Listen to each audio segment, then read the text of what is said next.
We just gave each other a high 7 there. All right. You know, God, I'm so good at mics.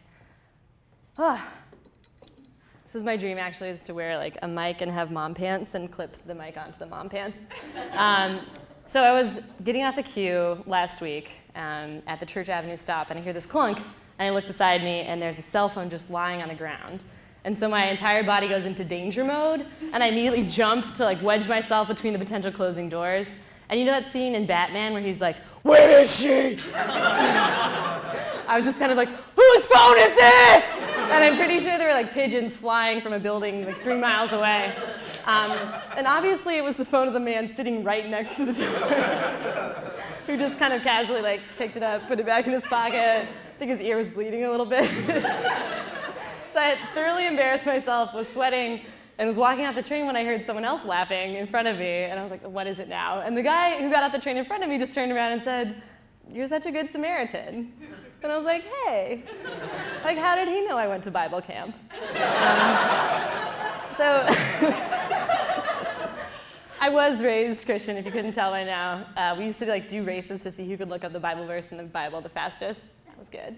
I'm no longer a practicing Christian, but I do feel like I have still that little light of mine, that little flame. And there's this little voice that's like, be a good person, make the world better. And it's just like always kind of going in there.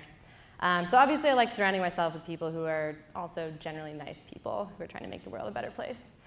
And I would say the nicest thing a person has done for me in recent memory was when I went home with my boyfriend and we were in my apartment and I just went to get a glass of water from the kitchen and realized that my roommate's cat had like secretly peed somewhere. And so the entire kitchen was just kind of like a miasma of cat urine. And I was like, no, I don't want to go in here ever again. I guess I just won't hydrate. Kitchen is dead to me. And he was like, no, we can just mop the floor.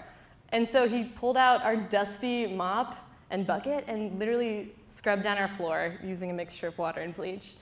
And I was just watching him, and my roommate came in, and we both just watched him for a little bit as he mopped our floor, and I looked up at her and I just mouthed the words, "I think I'm falling in love." Because no one's ever really mopped up cat piss for me before. But he also saw me through some hard times. Because I work at a nonprofit, we work with first-generation students, a lot of them are immigrants, some of them are undocumented. So November 9th was the hardest day of my life. I walked in the door and immediately saw someone just crying at the copier, and I was like, oh fuck, we're in it now. Because basically I couldn't pick up the phone and talk to a student without being reminded that our president probably didn't see them as a person. And that was really hard. So I went to the protest after work, and it was really nice to be able to shout things like, love trumps hate, and then turn around and be like, fuck a Trump, and see no contradiction there. And I just went to my boyfriend's apartment after, and he made me tea and toast, which is really, really nice. And I remember just crying and looking at him and saying, we're not the ones who are going to be hurt the most by this, and that's why we need to fight. And a few months later, we were talking, and he asked me, are you embarrassed that I don't go to protests with you?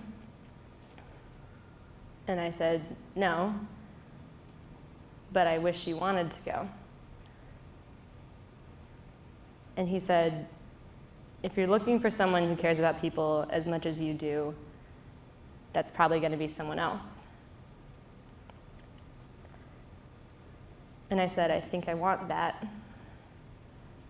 And then immediately started ugly crying because I looked at him and I felt like I just punched him in the gut.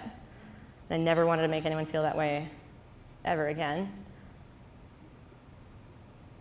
But I said, it's okay, like, I don't think we need to be on the same page when it comes to this. Like, we've got time.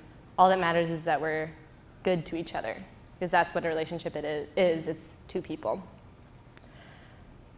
But I felt like after that, we just started arguing more and more about little things. And I'd be like, I was right.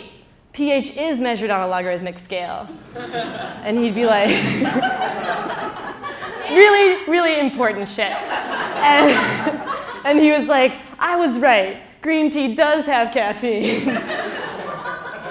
And there was even one night where I had to sit down on my front stoop because I was so full of rage that he couldn't see where I was coming from on thinking that Elon Musk should not be advising Trump on technology. And I think what it was is that we knew we weren't right for each other, but we couldn't talk about that because we'd already talked about that and it had broken something. So we were just talking about who was right. And I remember just walking around my kitchen that didn't smell like cat piss one morning, and I felt like my entire body was just full of cement. And like I was making coffee, but it was a useless drug that would just animate me until I could fall asleep that night. And I was like, something needs to change. I can't go on like this, because I felt like that little waving candle was just being blown out, because I felt like I was being an asshole all the time because I could feel that something wasn't right. And so finally I told him, look, I'm not being the person that I want to be, and I'm sorry, and it's not fair to you, and I just can't do this anymore. And I was standing in my onesie saying this. And he was like, okay. And so he's putting on his shoes, and my roommate walked out and was like, hi, friends! And then just looked at my face and melted back into it.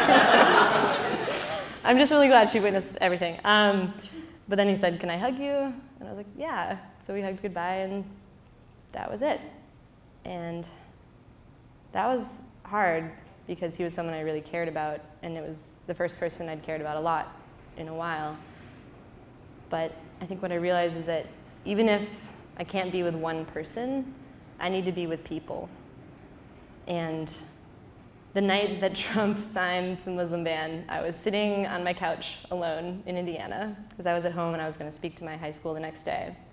And I kept getting these notifications, and I was like, who is talking about Ultimate in the group me on a night like tonight? And then I realized that people were saying, hey, I'm going to JFK to protest. Where are you? Is the air train running? No, it's shut down. No, Cuomo opened it again. Cuomo, pretty cool guy. And I realized that there were people whose hearts were with mine the whole time, and I just didn't know it.